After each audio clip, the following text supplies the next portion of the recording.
Hi, everybody. We're back on Equal Time Soccer. This is the Summer League show. It's raining out, but we brought the summer out because that's what we're excited about. This summer, we have WPSL. We have the W League starting up. So I'm going to do a couple quick hits before we get to our featured guest, which I'm very excited about. A couple Summer League hits. Salvo and NTA, the Thunder. I've been announcing a lot of the players for their squads. We've seen a lot of Gophers, a lot of former Gophers. Those teams are limited to 5 from each D1 school, so they're stocking up on that. Mankato continues to field a very Mankato State-filled roster. Sioux Falls City is a team that's joining in South Dakota into the Minnesota Conference. And they've signed a lot of players who are from South Dakota, which is exciting to see, that state have the opportunity to step up. And they're also pulling some players from the Twin Cities and St. Thomas. And they will open up, actually, the WPSL season for the local area May 21st at Joy Athletic, which is at St. Louis Park High School. Manitou FC joined WPSL this year. They're formerly White Bear Soccer Club. And they are coached by former Minnesota Thunder and United player Brian Kallman, which is kind of cool. Joy Athletic joined WPSL as well. And their coach is Eddie Burrow, who also happened to play for the Thunder. And I'm not sure if he creeped up into the United years. And of course, Minnesota Aurora, who we'll be talking about today, for their W League season is filling out their roster. They signed triplets yesterday, which I think you just don't see that a lot. They have about 22, 23 players signed. So it's looking like Aurora is probably close to filling that roster out fully. Want to give a shout out to Green Bay Glory. They have just been top notch with great announcement videos for their coaches who are really exciting, former pros and women who in the game. They've announced, they have kits that are really cool and they have interesting colors and you can buy the kits on their website. They have lots of things posted about schedule. And so shout out to Green Bay Glory. You are making it easy to follow one of the conference rivals. So thank you. And also the W League announced for Aurora that the playoff structure, which will take place in July. So 8 teams will make it. You have to win your division basically to make it, except for the 2 big divisions out east. So if Aurora wins their division, there's a chance we could see some playoff soccer down at TCO Stadium in Eagan. But enough of a Twitter recap for y'all. We have a featured guest. We have somebody I want to introduce. The person who designed the, I think, much raved about and certainly sold out, I think, kits of Minnesota Aurora. She's previously designed kits for Forward Madison, for Green Bay Voyagers, and we have to get on to ask how she comes up with these kits. So here I have to introduce to you Cassidy Sepnieski. Sepnieski, it's really close. Sepnieski. And I'm a ski and I got it wrong, so I apologize. All good. So, thanks for joining, Cassidy. Obviously, you're probably still maybe riding a little bit of a high, are you, from all the buzz and like the release of the Aurora kits? A little bit. I kind of try and detach myself. I don't want my head to get too big, so I kind of just put my phone down on days where things launch, and then check back in later, and then kind of celebrate with the people that I worked with on it. It's always a team effort, so it's good to kind of enjoy those moments with everybody who was a part of it. And then I kind of put it away and I let the fans enjoy it. So I've been coming down from it for sure, but yeah, I've been trying to stay on solid ground there. So. Stay humble. Well, I was going to ask, did you go to the reveal? I don't know where you live. Do you live in Madison still, or do you? I don't. I actually have been, and this is weird to say, but I've been fully nomadic for the last 5 months. I've basically been working remote full-time during the day. And so I've been traveling around the country. So when the kits launched, I was actually driving through Utah to go to Salt Lake City for a day. So I barely got phone reception anyways. So it was nice. It was like I would come back, check in an hour, and there would be a bunch of buzz. And so it was great to kind of see it unfold. But yeah, I was out in the middle of the desert, just enjoying some sunshine. So right on. Good for you. That sounds really cool. And that's and it was an amazing event. Just so you know, I was there. It was really fun. I mean, it was cool to see kind of, there hasn't been a big public event for the team. So it's cool to see the mix of who was coming out. And have you had an event when you designed the other kits? I'm curious, like, did you ever have a big event like that, like a reveal, event where there was all that attention. Maybe not the scale of the Mall of America, but have you Yeah, had we your work did. portrayed like that? We did a few with Forward where we did in-person events. The last kit that I was a part of launching before I left in September was the Friends with Benefits jersey, which we actually got to go out to London, me and a coworker, Evan. So we ended up going out to London and meeting with some kit collectors and launching out of the Classic Football store in London, and that was really incredible. But I will say, Wes and Andrea know how to put on a show. The pictures looked incredible. The fans looked incredible. Like the models looked incredible. So I'm disappointed I didn't get to go, but the Aurora event looked just unreal. And the drag queens were the most beautiful touch. So I was so excited to see them because I work at the Black Heart and I hadn't seen them, and I was like, and they are two of the very best. Betty Bang, Dina, Delicious, I think, and they are. Yeah, they were amazing. It was fun. The talent at the Black Heart is unparalleled. So it was cool to see that worked in and celebrate that part. So yeah. So tell me how you got connected to this Aurora project, the most recent one. How did you, first of all, like, had you heard of the team before the connection occurred? And then how did it actually come to actually be the project of you working on it? Yeah, so I left Forward at the very beginning of September. I was kind of not sure what I was going to do. I had gotten an offer for this full-time job that I have now, which is great. And then I wasn't sure if I still wanted to work in soccer, or like do much in soccer. Wasn't sure where to go, but I had seen the Twitter come up for Minnesota women's soccer. They had the beautiful aqua badge that was just a placeholder, and it was like, oh, this is really nice. This is a great placeholder. Like, so I started following kind of what they were doing peripherally, not really knowing how I would get involved. And I actually met Wes through a mutual friend. I ended up in his bar one night. I was in the Twin Cities, and I introduced myself, and he goes, "Wait, you're that Cassidy, like Forward Madison Cassidy?" I was like, "Yeah." He goes, "Okay, we got to talk a little more." And I was like, "Yes, we do. I think we do." Oh, nice. And so it was pretty much happenstance. I was right place, right time, and connected with the right people through some mutual friends. And from there, like, it all just kind of fell into place. The people who are building that team, the founders, the community owners, like, it's really a special group, and it was really welcoming and a great collaborative process. So I feel really lucky to have fallen into this project. So yeah, when did the work actually start of, like, you're actually working on the kit? The conversation started like in the fall. I don't remember exactly. Like I said, I've been nomadic, so time is kind of relative. Well, I'm just curious how long it takes. It's like, do you remember, like, when did you have the first, well, if you were starting in the fall, you didn't even have the crest or anything yet.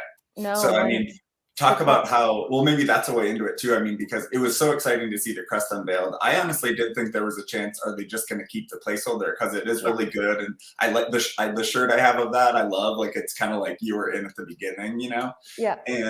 But how much, when the crest came out and then you're working on that, how much did the crest help, or like, how did it inspire it? Or did it, did you feel pressure because the crest was really good?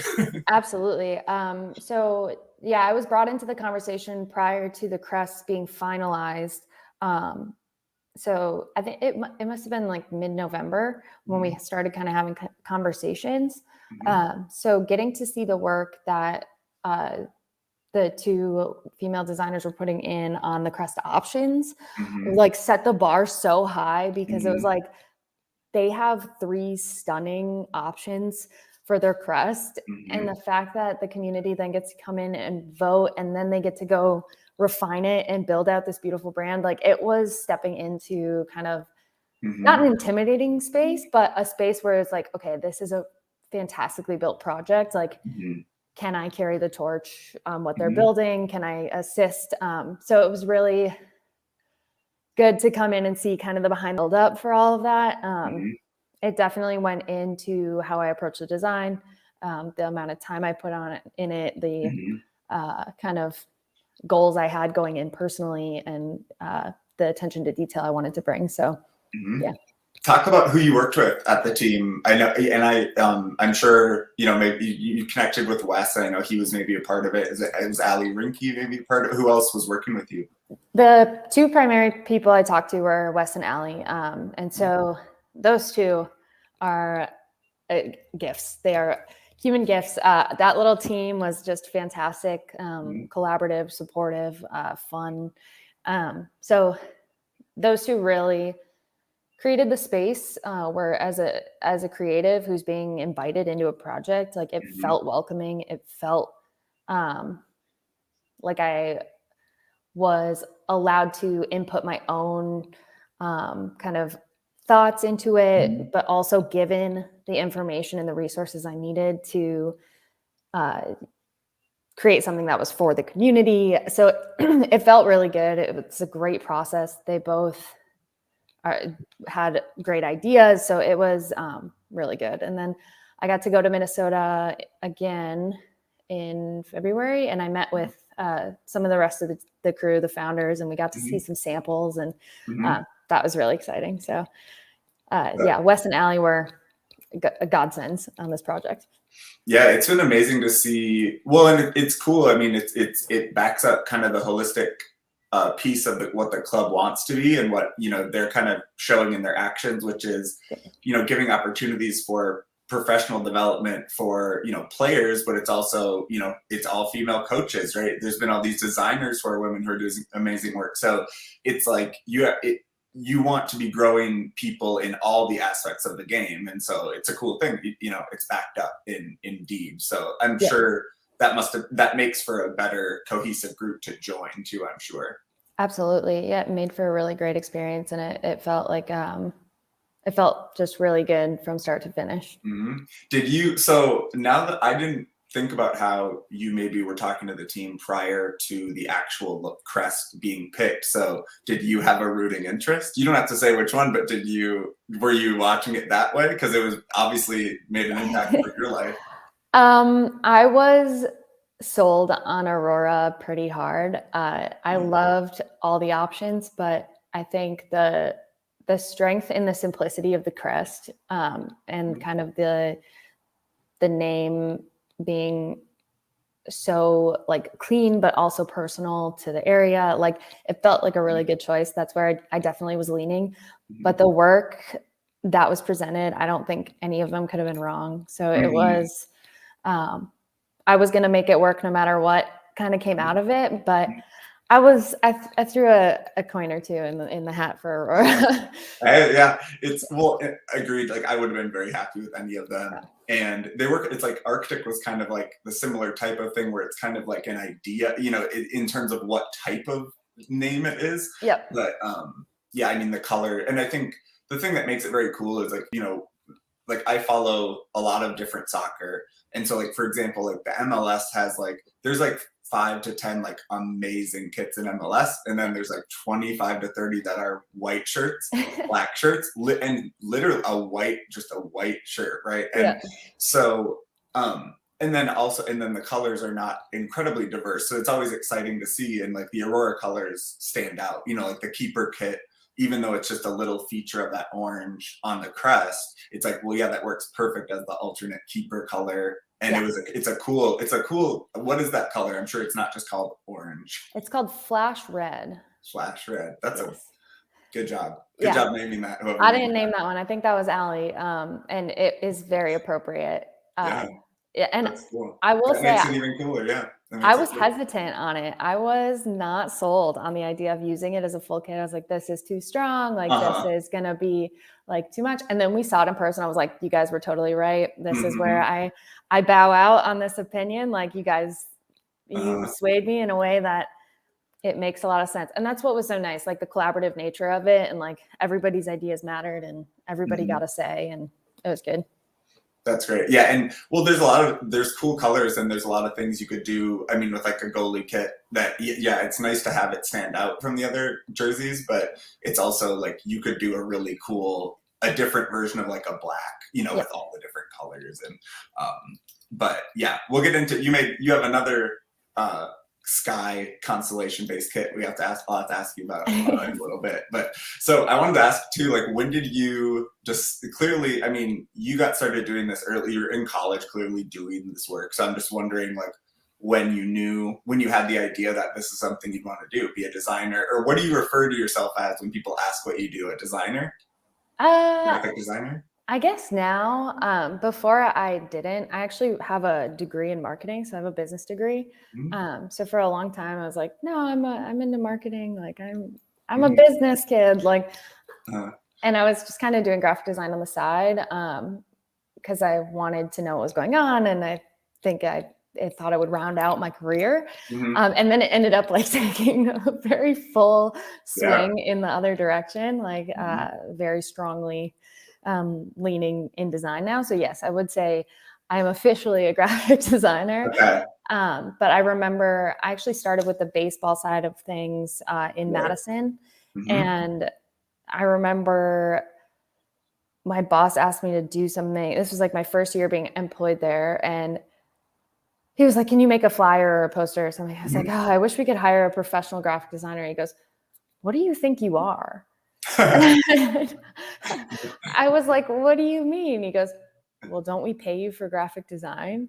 And I was like, I guess. He goes, that would make you a You're a professional pro. graphic designer. And I was like, fair enough. Fair Uh-huh. enough. So You got to stretch that, Cassidy. The first time I played in a band in high school and got paid like $50, I was like, well, technically I'm a professional musician now. yeah, And the minute you, cash hits the hands, like I just didn't know if you used a more impressive, broader term like creative strategy, or something like that. You didn't want to limit you. I'm sure I'll come up with something like niche one day, but I Mm. haven't. Just designer works. Your website's great. It's so people can see all the work and get all the idea there. So that's It needs to be cleaned up so much. I keep saying I'll get to it, and then I never get to it. It's like the enigma that haunts my dreams. Is like I haven't added anything new to it. It's missing like 4 of my last projects. well, Cassidy, here I cover college and lower division soccer. So my website standards, to be frank, yours is amazing compared to the websites I am scrolling through to try and scrape out some details sometimes. So, but yeah, I was thinking when I was looking, I was like, this is a nice website. And I was like, it must be a lot of pressure. If you're a graphic designer, your website better be basically perfect. It has to be perfect or represent, yeah. The talent out there and the people that are spending the time necessary to make their websites, like kudos to them. There are some ridiculously good websites, and you go on mine, it's like I just took all the PNGs of like what I had and like shoved them on a couple pages. It's like this will work. So I'm going to ask you about the Mallards, but so I'm curious about like your experience in college. You went to Eau Claire. Introducing you, I wanted to say a blue gold. I didn't reference that Cassidy is probably, a proud blue gold of UW Eau Claire. Absolutely. Were you involved in any sports or graphic design pieces when you were there? Yes. So I went into college with a slight chip on my shoulder. I wanted to go to the University of Oregon, and it just was too big of a jump. Like it was too costly. It wasn't feasible. And so I decided if I couldn't go get a D1 experience, I was going to make up for it by just having all the jobs. So I was half a human being in college. I was doing 18 credits a semester so I could graduate on time. I was working 4 jobs, and I was on the board of a student organization. It's like now having like one job, maybe a side project every now and again, and like I don't understand where the energy came from. Like I don't get it. But I was doing marketing and events production for our athletic department.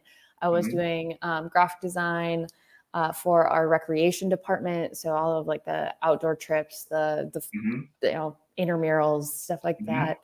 I was working at Texas Roadhouse doing the line dances. Oh, I don't. What part of the job is doing the line dances? I don't know this. Oh, they make the servers stop and line dance. It's like just Cold Stone still make them sing. Like it's like that. the Did you get things they tip? Did you get? I'm a server. Did you get tip from people doing it? no. The things they make servers do for free. It's Yeah, insane. yeah, for sure. But yeah, and then I was actually working for the country music festival in Eau Claire called Country Jam Mhm, for a while. So I was doing kind of box office operations, social media, ticketing, mhm, all that nonsense. Or I should mhm. say jazz, not nonsense. All that jazz. Country Jam USA. I mean, Yeah. I did. I mean, I looked. Yeah, like looking at your website, I did have to at least ask about Country Jam USA. Did you attend Country Jam USA after making that? How fun was it? I worked it Mhm. 3 years in a row. And Yeah. so fun is a really strong word Right. because it's basically 5 days, 18-hour days. I was Mhm. overseeing like a handful of interns. So it's Uh-huh. you're like herding cats, and then you've got like 75,000 really intoxicated people Mhm. that you're also trying to wrangle in. And then everybody's mad at you on social media and you have no idea why. And so uh, I would say the experience was super valuable. The people that I worked with were fun, but I probably wouldn't like immediately sign up to work another country Mhm. music festival. I also worked a music festival in my own town of Walker, Minnesota called Moonance Jam, and it's a Yeah. classic rock festival. And I did it. Yeah, I did it one summer. I did it another summer. But yeah, it prepared me for working in a bar now. It's because It, if you can handle that, you can handle anything, literally People, anything. people wanted their $8 Golden Lights so bad, Cassidy. They So wanted. bad. Yeah. And then after the 5 days of like prep work, setup, dealing with people, they handed me a rake on the day when everybody left, and I had to rake up trash for like 12 hours. And I was like, I might not come back next year. Mhm. This might be the last straw. But I This came is back because I am a sucker for raking trash, apparently. it's how look. We all know this is how you pay dues to become a graphic designer. There's a lot of dues on the Making trash, making road. trash. Yes. Look, it got you here. Yeah.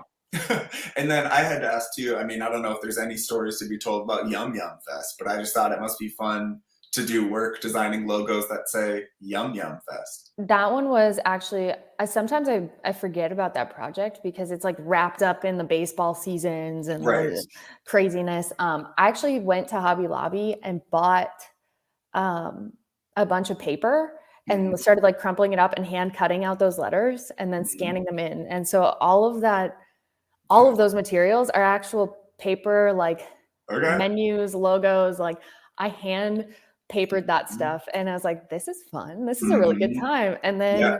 then I'll never forget the beer menu change the night before. And I was sitting on the Mhm, floor of the office, like crying because I was reprinting out like mhm. thousands of foldouts, like Yeah. trying to get them ready for 8 a.m. the next day. And I was like, Uh-huh. don't you just love this branding? Like, That's good. Yeah, that reminds me of like volunteering in politics and having to, do well, we got 10,000, we got to fold all these things. Yeah, very yeah, real. get your hands ready. I love it. So talk about working with Madison. That was your first foray into sports, which like being in the area, it's like, that's gotta be a great gig to get. Like minor league baseball, is just so fun because Yeah. of that energy and the promotions and stuff. So how did you get started with them? And were you first hired to do graphic design or were you just an intern there? I wasn't an intern. I actually kind of came in as they were expanding their Mhm, creative department, which was me mhm, and one other person for a little bit. So um, I was the expansion. mhm, And the full-time job opportunity opened up the fall after I left college. So it was mhm. like perfect timing. I applied. Cool. And I was actually doing kind of a mix. So I was marketing and graphic design, and then I was actually running the press box. So I was doing Mhm. all of the live production stuff with it. Oh. So Mhm, overseeing video boards, broadcasts, live streaming, mhm, press release writing, pretty much anything related to live production. I had a hand in as well. So mhm. a lot of game day experience. They play 72 games in 75 days, and Yeah. I wasn't working all of them. Half of them are on the road, but Right. it was a very real deep end of the pool, like push, Yeah. which was great because I learned a lot. It was intense. made a lot of really good friends. And Mm-hmm. then they started a soccer team a year later, and I was involved in that. And that's kind of dictated my career path and Yeah. where I want to go from there. So, yeah. And that makes sense because I was going to ask you about connecting with Forward Madison. I actually didn't realize. I know Peter Wilt was a part of founding it, but I didn't know the more local founders piece of it, that they were from the Mallards. So that's cool. So did they just approach you saying, "Hey, we're starting this new project, and we want if you to do it too"? I always like to joke that they were building out like this really great team. Peter Wilt brought in Kuba Shirzino-Staniak. Like there were a lot of great players that came in, and they got to the fall and they realized that nobody on their staff could open Photoshop. Not use it. Open. Kuba could open Photoshop, but he wasn't designing jerseys anytime soon. Yeah. And I was the closest one. And they were like, "Hey, you, like, get over here, help us out." And I did, and it turned out really good. So, yeah. Those are really amazing. And I believe me, I spent some time in StreamYard trying to figure out if I could pull up pictures. If I was more savvy with tech like you, maybe we could. Maybe StreamYard requires an upgrade.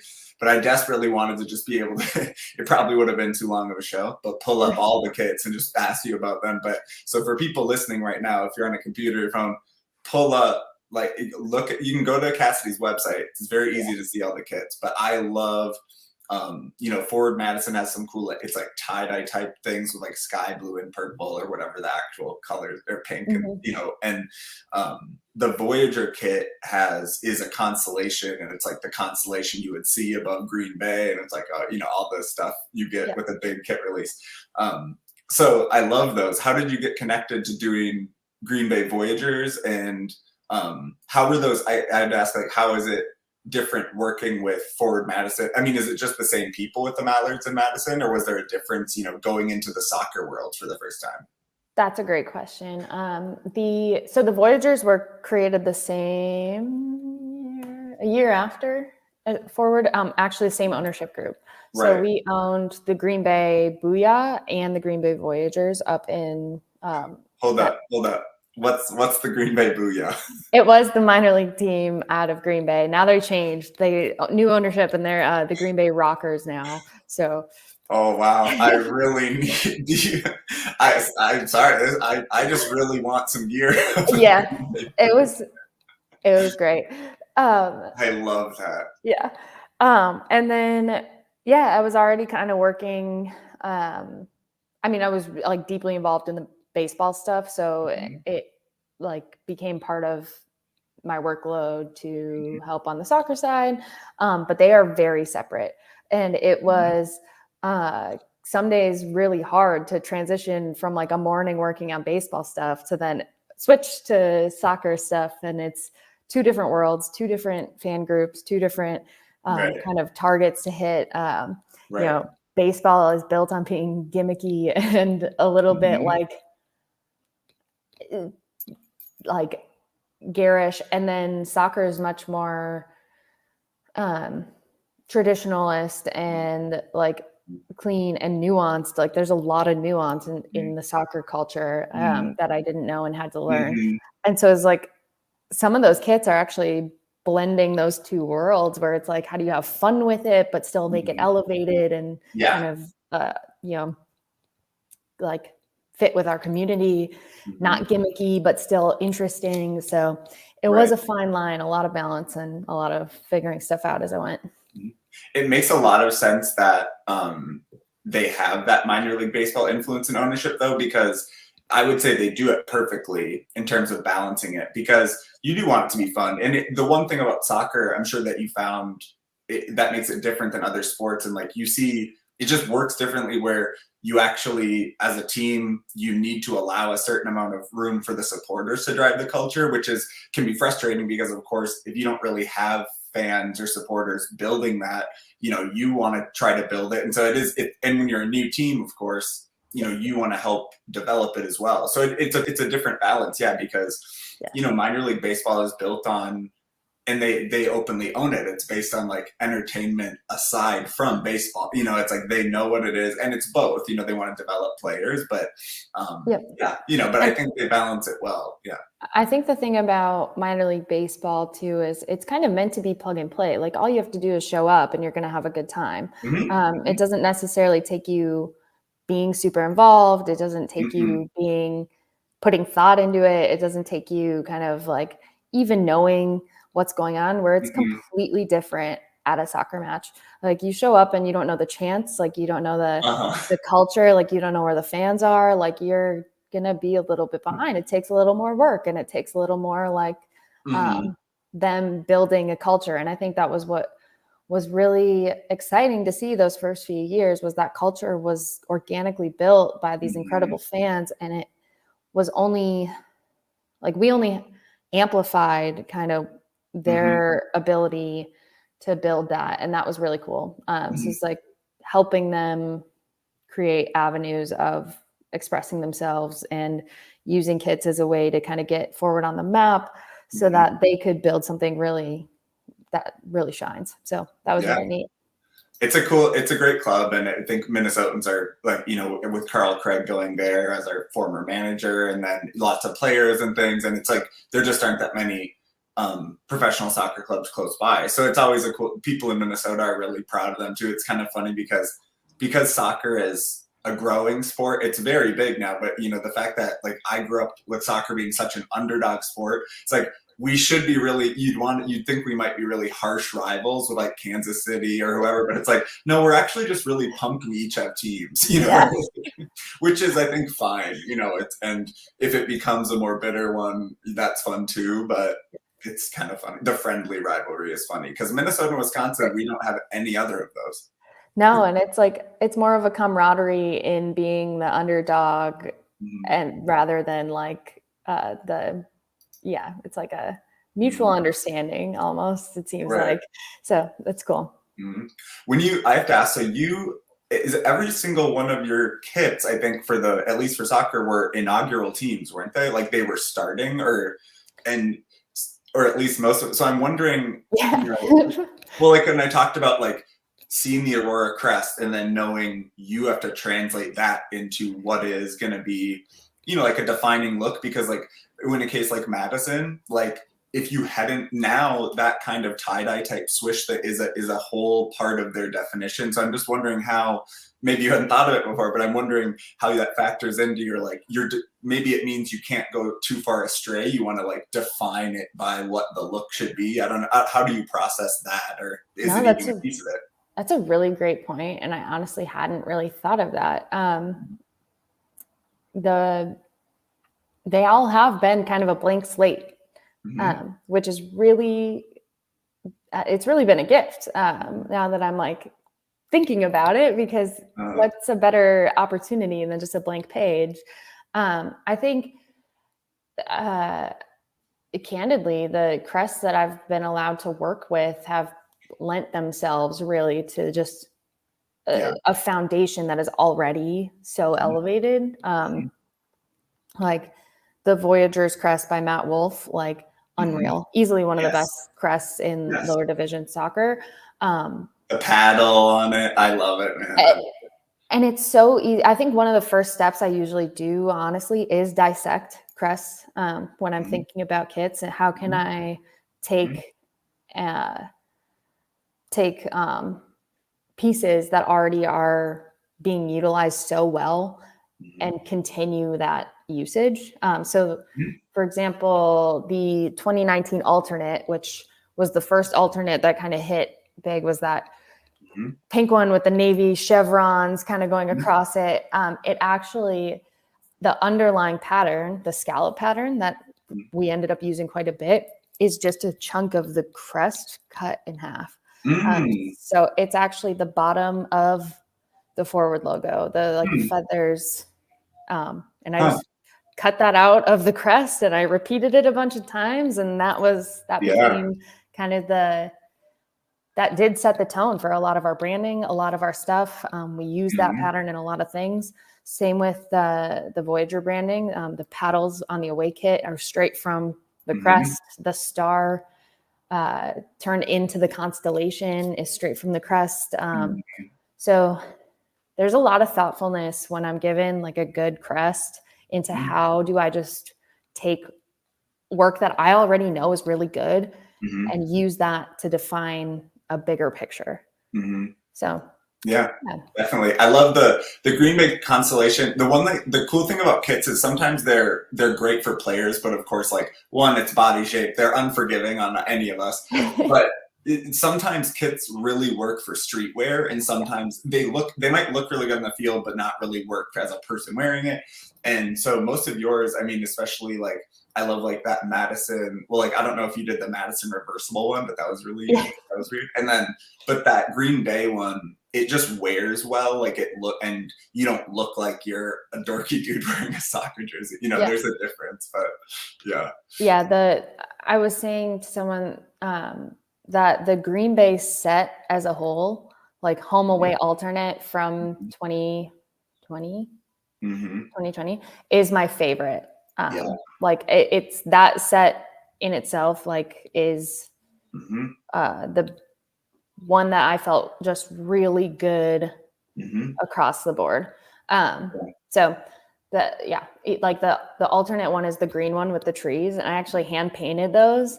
Like, that's crazy. That's awesome. And I was like, this is the best. Like I'm never gonna top this. And then we did I actually kind of worked backwards that year, and I did the tie-dye one after that. And it was like they're both good. I like them both. Look, and by the way, I didn't realize we'd be doing this, but we have a message for, all those boomer designers who think young kids can only do it with tech and they're only use it. This Cassidy is painting. She is scanning in physical paper forms. It's all encompassing. The millennial and Z designers can do it all. The canvas that the drip kit was born from is actually like shoved in my car somewhere right now, which is cool. Probably not the right spot for it, but that's awesome. I like to travel with it. It's nomad life, yeah. Exactly. Cool. I'll take a quick break to read this ad from our sponsor, Pence Homes. You guys have heard this before. This episode is brought to you by Pence Homes. Pence Homes is a real estate team with Keller Williams, and Matt personally has experience working with Nate and Lydia when he sold and bought his home last fall. Nate has been a supporter of the local soccer community, including as an owner of Minnesota Aurora FC. And Matt also enjoyed working with one of their preferred lenders, Angie Shearer, with Luminate Financing. If you have house questions, whether selling, buying, you need a furnace or a flooring person, shoot them a message at pencehomes.com. So I want to ask you too, Cassidy. So in terms of the soccer world, there are really few people in like U.S. soccer culture who have hold the place that Peter Wilt does, because he's just, he helped found the Chicago Fire. He helped found the Chicago NWSL team. And then all the clubs that you've been connected to. And he generally seems like a fun guy, and he's always posting pictures like drinking beer and dives around Wisconsin. So I'm wondering, yeah, exactly. How much interaction do you have with him, and how much does he get into? I don't know. I thought maybe I've heard him be kind of involved in designing, crests and things when he was involved in teams. Did he connect with your work in that way?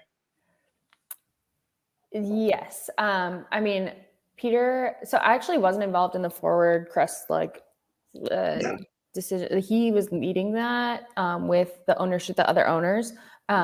Pretty heavily, but you could tell right away that he had kind of a vision for the tone he wanted to set, and it was really strong, and it was really good as a young designer to not have to guess at what that vision was. He came in and he's like, I want it irreverent, I want it fun, I want it to speak to Madison. And you can see kind of that influence in the clubs he's done, and the legacy he has is that he's so in tune with the people that are speaking into what the club should be from a supporter side, that he is like, we need to build around that. And so as someone who came in kind of late to the game with no understanding, Peter was incredible. He was a visionary, and it was really cool to get to see what he saw Mhm. and make it into a shirt that fit Mhm. that vision. That was really a great experience. Peter is a one of a kind guy. Really, Mhm. just incredibly kind, very forgiving when it wasn't something that he liked. He would just be like, "No, not for me," and like that was it. It's The like, Midwestern way, yeah. yeah, and it's like, okay, back to the drawing Uh, board, I guess. but as like a young designer, it's nice. It's like, yeah, I mean, that it's just like you don't have to feel. Yeah, it's like let you Yeah, process through it. Yeah, yeah. Well, exactly. And yeah, it was never like strong-handed. Like he just was a mhm, good um, mentor and a good guy to mhm, work with. Very easy mhm. to see where he wanted to take this and get Yeah. inspired by it. I think, yeah, that more than anything, when you talk about like what it takes for a soccer club to be successful, he understands, I mean, probably the business part of it very well too, but I think what people know him as is like he understands what makes a successful culture and like what it takes if it's going to be successful, what it means, to support that. And yeah, I'm not surprised to hear he said it needs to be irreverent and it needs to be fun. There, Um, yeah, and I don't think any of us really knew what we were kind of getting into. Maybe Peter did more than the rest of us, but his mhm. tone was so laid back that it's like this is all just kind of casual. And then Yeah. the like rabidness of people when they saw these kits or they were reacting to our things of it.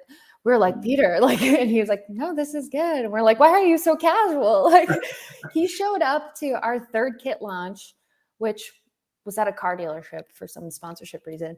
Yeah. Um, and I showed up with like no makeup on. I was like not prepared. I was just like a casual day, like we're launching a kit. I should probably show up like whatever. Mhm. He showed up with a bowling ball. He was bowling in the car Yeah. dealership alley, like Yeah. so casual. And then that kit went on to like win an award. And it's like the Yeah. cognitive dissonance of like where we were as a staff and like what the people were thinking we were like Yeah. is so different. Like we were so chill because that was the tone and it was great. It was awesome. And it was like really freeing. It was not a Mhm. lot of pressure. It was like, we're just going to ride it out and Mhm. like see what happens. And like, yeah, it's going to go like, He's wow, yeah, that is really funny. I mean, he's been there before, man. Nothing's gonna. He's like, yeah, it's another. Yeah, this is gonna be another team, another. Yeah, I mean, and because I as it, think did he do Indy 11? He has Chicago House, which played in Nice last year too, and then I yep, think he helped with Indy 11 when they started. he did start up Indy 11. And that's actually how he met the social media manager that we had, Jason Klein, who's a savant. Mm-hmm. He went on to law school last year, which is Mm-hmm. uh, just insane because he's both brilliant and incredibly gifted on social. And we were lucky to have him. Mm-hmm. But they met because Jason was a fan of Indy 11. He's from Indianapolis. And so Jason just met Peter and Peter brought him on board once he got to Madison. And it was like a match made in heaven. Like Jason Mm-hmm. really launched the tone on social to Mm-hmm. another level that none of us could touch. So That reminds me of one of my favorite. Soccer Twitter is very insular, and I think people complain about being negative. Don't follow the negative people. I just unfollow them. But it's so insular and funny. And one of my favorite things is all these teams when they have the match picture of the field before the game, they say the calm before the storm. yeah, And Pablo Maurer is a wonderful soccer journalist. He's a great mechanic, cool dude. Follow him on Twitter. Follow yeah, him on The Athletic. He rightly so would be like, this is such a dumb cliche, and everyone around the world does it. And Madison got a sponsor so that the tweet they would do of that is presented by, is it a credit? It's like it's a credit. I should have looked it up, but yeah. it's the calm before the storm tweet presented by whatever. And even Pablo Maurer was like, touche, forward Madison. Yeah. Jason, when he was running the account, that was like his baby. He used to like write poems for the calm before the It's storm. good. Like, yeah, he really cared about that a lot. Yeah. Well, and it matters. I mean, you don't have to be doing crazy funny stuff or crazy creative stuff, but it's like you have to provide the bare minimum of communication. And it's like when you see certain minor league or summer league sports, it's like they don't, and it makes it tough to cover. So, And um, I think that kind of culminates why we had so much kind of amplified mhm, voice. mhm, It's like the kits were one thing, But then Jason's hard work, Kuba's hard work, the team, there were players on the team that did a really nice job of just connecting people and getting people involved and just staying. It's like when we weren't talking about kits, Jason was shoveling a player release into the snow. Like it was all balancing into this like crazy atmosphere of like perfect storm conditions. For blowing this thing up. So I have to ask you, Cassie, are you a soccer player? Did you play growing up or do you play? Badly. I was bad enough where my dad was the coach and he like benched me straight up. No remorse. Cold-blooded. I quit after that year. It's kind of like I heard about Erin Chastain, who coached the Gophers, said when they made the tournament, they had her husband and the assistant coach's husband be the ball boys. And I thought that would be like, you have an amazing role in soccer. You're designing these amazing kits. I thought that would be my role to play, is to be a good ball boy for a team. Yeah. But so you found your path in soccer though. Are you a soccer fan? Like, do you follow any teams? I mean, maybe Madison now and all those teams. I try to be more generalist and more so just follow where the kind of chatter is. I'm less of I like the sport. I like watching it. I like going to games. I'll go to any live sporting event. Yeah. But I think what's really interesting is just to see the culture that builds up around these places and how they're using that to make change, how they're using that to have their voices heard. Like, I think that's what I'm more so following in the soccer atmosphere. So I realize that there's long stretches where, and I bartend games, so I'll see games then, but like there's long stretches where I maybe even don't really maybe watch a full game. I'll watch a bit, but I consume soccer content on culture all the time. So I relate to that, where it's like I like reading about stories in different, it helps me learn about different places, and or it's like I'm like big, like labor and union advocate. It's like those stories are always amazing. So it is, I agree. You don't even have, it's like, and you go to the game and it's a bonus. Yeah. Do you own kits? And do you have, you must have, do you have a copy of all the ones you've done, or it's getting extensive now? I actually just got a copy of all the forward ones. I didn't have them. I kind of reached back out to the club and was like, hey, can I get these? Yeah. Like realized I want to take pictures of them and I don't have Send one to your dad. Tell him I made it, Dad. Look, I'm in soccer. My parents are just finally like starting to understand like what I do. It took a long time for them to be like, wait, so you design shirts, but that's what you do as a job? Yeah, that they could not wrap their head around that. But I have started realizing like it's probably important to have a copy or two like on hand. And then I just bought my first kit. Is a New Mexico United kit this year. They're so sweet. Not only are they absolutely incredible, but that front office is doing really everything right. They've got a great culture. They've got really good people. And it's clear that they care about the creative side of things, the storytelling side of things. And so it felt like more than just supporting like a player or a shirt. It's definitely supporting their bigger vision of what soccer should be. And I appreciate what they're doing. They have, their colors are so amazing. The black kits with the colors on it are just like, they're just so nice. They're like, they're so sweet. Yeah. Shout out to Diplo if he's tuning in, our owner of New Mexico United. Yeah. Awesome. I want to know if he's been to a game. I don't know. But so I did see, I think I saw a picture. I just scrolled like your Twitter picture, and I think I saw, Providence City kit. Or you posted a picture, right? Dude, that was a training top that they sent me. That was the white kit with the TCP badge, which is incredible. I do still own that kit. So I guess that was my first kit ever. They sent me that as a gift. Jason, the guy that runs Providence, is a really great guy, and they were doing some crazy stuff with their jerseys kind of way before we were doing it. They were definitely like the beacon that we were looking to model ourselves after. So yeah, very cool. Well, and so I had a couple of really I want to be even more granular about kits, because this is, we're in the prime, I think, of kit culture. Like you see like people making kits not for teams that are made up, like Asbury Park. Do you see that stuff? That's like, yes. In there's the other one that they made. It's like Neptune is like their rival. Like like fish. it's a whole Fishtown might be real. Yeah, it's something. hard to even tell anymore because there's so many crests and clubs and I mean, the crests are there, so it's real. But yeah, but I'm curious for you, like, I was joking about MLS, and some of the MLS kits are really nice, but in general, whatever. But there's things you notice in kits that you don't like, certain people don't want it to be a V, certain people like collars and don't. So I'm curious for you, like, do you have things like that? Like when you're watching, you're like, I just don't think that's what a kit should be, or like, what annoys you about like a bad kit? I will never bash another designer for putting their work out there. But there are absolutely things where I'm like, this was a bold decision. Well, I mean, to just like structure, because it's it's like, yeah. or it's like it's like if you like shoulder panels or not, or like but certainly not. Yeah, I don't want to trap you.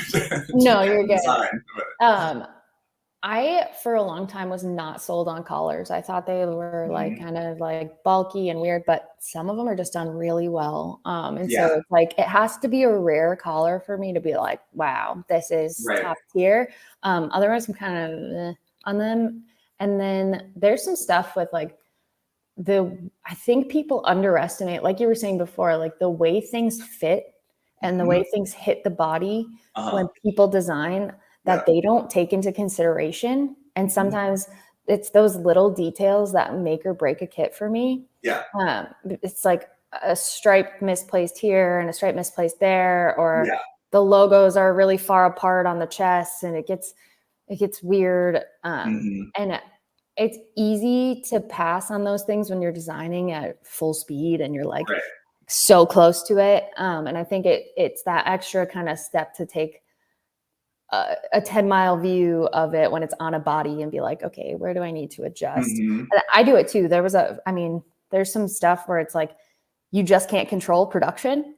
And it's like, I wish this could have been more buttoned up the way I wanted it to. So there's definitely some of those details that when it is actually on a body that I wish more designers would kind of take their time on and just consider. So you can tell, especially when women's soccer was even less resourced, it's like you could tell that they literally would get the old kit from a men's team, or something, but even into like, if it's not designed, like if it for like women's teams, if it's not designed, like you said, to be to fit in the way it's meant to fit, then it's not like, there's pictures of the US women's national team, their first game they played in like 1990, I think they were literally wearing old men's kits, and it's like, it's embarrassing and hilarious, and they're just really big. And I think with collars, like you said, what I usually like is like, I don't want the kind of bendy, like, 90s and early 2000s one. You kind of like one of the Madison one has like what looks almost like a dress collar shirt, but it's like flat and pointed, and it's kind of like doing it like a throwback, and it looks, like, especially with the long sleeves, sometimes, it just depends. But I like those long sleeve Madison ones that have a collar.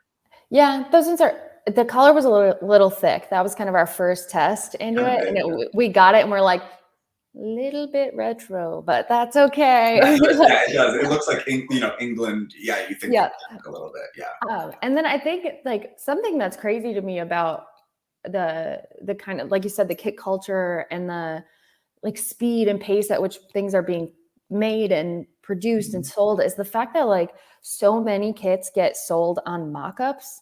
And that blows my mind, because if I haven't seen it printed, I cannot sell it. Like, oh, you mean people are buying them by just seeing a picture, but not seeing a shirt? Yeah, like a mock-up or like a rendering, and that blows my mind, because I've designed many things where I'm like, this is going to look so good. And like, it's got sign off across the board. We've got a beautiful mock-up of it on like a Photoshop body, like Buff Puma Man is what we used to call him, like, like in Photoshop. And it's like, this is gold. And then you get it printed and you're like, no. Yeah. And I think that's so crazy to me, is like how many, like, how much trust you must have in your producer. There's just really good producers out there that are like able to just turn like mock-ups like that, where it's like, what you're getting, which is really great. But also like, I'm like, whoa. scary. Yeah. Well, Yeah, 'cause if a color comes back just a grade away, it changes it a lot. It's a lot. like the kits, like the Aurora kits that are what do they call it? Like a mint, or what do they call that color? But like, And it's like those could be so different. They could be a little darker. They could be light. They could be like a little more green, or a little. And even within the Aurora scheme, like you could do it could be very different. Like it just could be like the tint between the arm and the shirt is different. I mean, Allie and Wes actually went to the factory and nailed down the colors because Yeah. it's that important. Like Yeah. it changes, like the mock-up I sent thinking that the colors I chose to match the crest were Hmm. off Yeah. in our first sample. And that's Yeah. what just the nature of it. Like you're not going to nail it every time. Yeah. But it does, it makes a huge difference. It changes the whole look. The scale of things is really hard to nail. Yeah. If you don't see it, like I said, on a body or printed out. So I think that stuff is pretty interesting. Like I said, that kind of next step of actually seeing it Hmm. hang on a human body makes a lot of difference to that final design. Hmm. How much? I'm a specific thing about the design and what maybe you don't have a choice in who like the presenting sponsor is on a jersey, right? So that makes a big difference. Like Minnesota United, the first year was kind of funny because Target is one of the best sponsors you could have because that logo is really clean and simple, and you still know what it is without saying Target in words.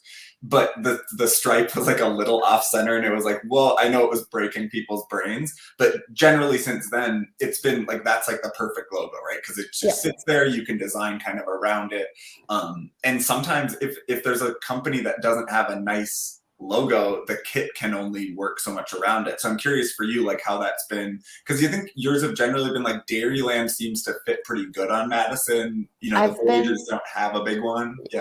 I've been so lucky. It's like is what it comes down to. Like the sponsors that I've gotten to work with have both been flexible, understanding. They've been excited, which is like a huge, like they're not just throwing money at this to throw money at this because Right. local businesses for local clubs, which is huge. Mhm. They've all been really flexible in terms of their coloring. Mhm. So I cannot put out one complaint. Mhm. I can only imagine how disappointed I would have been if it, like, I always think of is it Man United who has the big Chevy sponsor on some of their old kits, and it's like if I would have gotten a big gold Chevy like symbol across it, I think I would have like died a little bit inside. Yeah. Um, There's a so million betting companies that have yes, really poor, like in all these teams that have just the worst logos, and it's like, oh gosh, I would never buy it. I don't want to wear it. Yeah. I know, and it's like there's such a there when it's done really well and the symbiotic like nature Mhm. of the sponsor and the kit work really well together, it's so good. But when it's not there, it's so Right. frustrating. Well, and Um, I think there are times, like you said, I think there are times where it would benefit greatly. We're really in the weeds now too, but it would benefit greatly if the company was willing to like change the color, even if it wasn't their branded color, because it made the kit better, and then people would wear it more. I do think there's times where you're like, huh, if you just match, or I mean, in lower division in like England and Europe, you'll see like literally it's a blue and yellow kit and then a red box with yeah, words in the middle. So it's like, yeah, you're like maybe tried to find some synergy. That's the yeah, word. Yeah. yeah. And well, and talk about it because I think those organizations really benefited from one, your work. So literally, good job. But I think like when you are these small nonprofits or small businesses who they're not built on turning a huge profit, how big, you haven't, maybe you don't check, how many jerseys are sold, but I'm sure you have an idea. How big of a deal is it for these small businesses to use that like strain of revenue? In terms of the club or in terms Yeah, of like I mean, like for example, if you're like, those teams, I don't know how much they sold in merchandise, but I know like for example, Minneapolis City publishes it and they yeah, said, and it was some number in the five figures, right? It was like 10 grand versus we have like 8 other teams that play in the same league, and I don't know how much merch they sold, but like that's a big difference. And so I'm curious just how much you saw. Of course it's great for right. the culture because people wear your stuff, but I'm curious just from a business standpoint if you've noted, see the value in that angle of it. Sure. I think a lot of people, you know, maybe especially people abroad, that I saw this a lot when we went over to London, or we're talking to kit collectors who are, not fully aware of what lower division American soccer really was, which they just see a team with like 1,000 kits, it seems like, and like they're like, what is going on here? Like, why does this lower division team have 5 kits in a season? Like, it really doesn't make sense. And the way I have to explain it is like, it's a tool for survival. And you have to use every tool at your disposal when you're a lower league team in order to survive. Like, that is kind of the nature of the game. I think that's the nature of any small local business, is when you find something that connects you to people in a way that's positive and helps support your growth, like, it's kind of a no-brainer to capitalize on that. And I think that the ability I think that's what makes it so unique, is the ability to help a company grow through something as cool and artistic as a jersey, like, is such a great opportunity. And I think if more teams kind of realized this avenue, it might take away from the specialness, but it's also going to add to the fact that, like, this is an arts and culture play, and it's a bottom line play, and you can do both at the same time. It's exciting to see, because it also, like, what I love about soccer is the supporter group created merch too. So like, that's really cool, is they get to be a part of building it, where, like, how much is the loon on stuff, how much is, for Minnesota United, or that takes on, like, I have a kit from one of the Madison supporters groups, because they were selling it during like the Trump times. They were selling a kit. Labara was selling a kit that was so sweet. It was based on the Club America, where it's the continent of North America, and that's like baby blue on a pink kit, and that has a collar, and that one works well. But so that was cool, and I was like, I don't even remember who I bought this from. It was like fans posted on Twitter, and and like kits. And that avenue of supporting your own like endeavors, like, what a cool way to do it. Like, what a neat way. And then it lets everybody else kind of buy into what you're doing. Like, I think it's a cool thing at the lower leagues that is special. For sure. Madison's still standing out. We don't have to worry about that. So lastly, I just want to ask, is there a team or a different sport like you'd like to design for? I know you're working outside of sports, but clearly you have, it's been something that's brought you a lot of joy. So I'm sure you're not done in sports. I think the surprise nature of how much I really enjoy this, like, shocked me as well. And so definitely kind of looking to continue assisting teams and bringing these to life. I really liked designing. So I got to do a couple of baseball uniforms when I was working for the Mallards. We actually rebranded, and those were really cool to do. It would be neat to do some cool, like, minor league teams and get a little weird with it. I don't know, like, if that'll ever happen, but honestly, like, my goal with the unbelievable, like, growth and exciting nature of the women's game would be to, like I said, kind of be the person that is helping these teams connect with their audience in a way that's different and also helps their bottom line. Like, that would be the dream, is like finding a way to build the women's soccer culture in America through kits. So that would be the goal, the long-term goal. That was the perfect synergy. That was like, let's clip that. Matt, you can clip that part. That's awesome. Well, it was awesome to talk to you, Cassidy. And clearly, I don't think I've done a show longer than this, because just got to dive in on kits, man, soccer culture. So thanks for joining. And you were in Utah. You're like out west. Are you going? I mean, you're somewhere warmer than here, probably. I'm swinging through. I'm actually in Wisconsin right now, swinging through, visiting my parents for the next 2 days, and then headed out east. So right on. All right. Thank you so much for joining. And also, speaking of your former employers, and I'm sure your club, Madison. This is a women's soccer show, but Madison is playing the Loons in an hour on ESPN Plus. I'm gonna go. You can go to the Blackheart. I'm gonna be bartending it, so we can see y'all there. Thank you for joining, Cassidy. Thank you so much. Have a great one.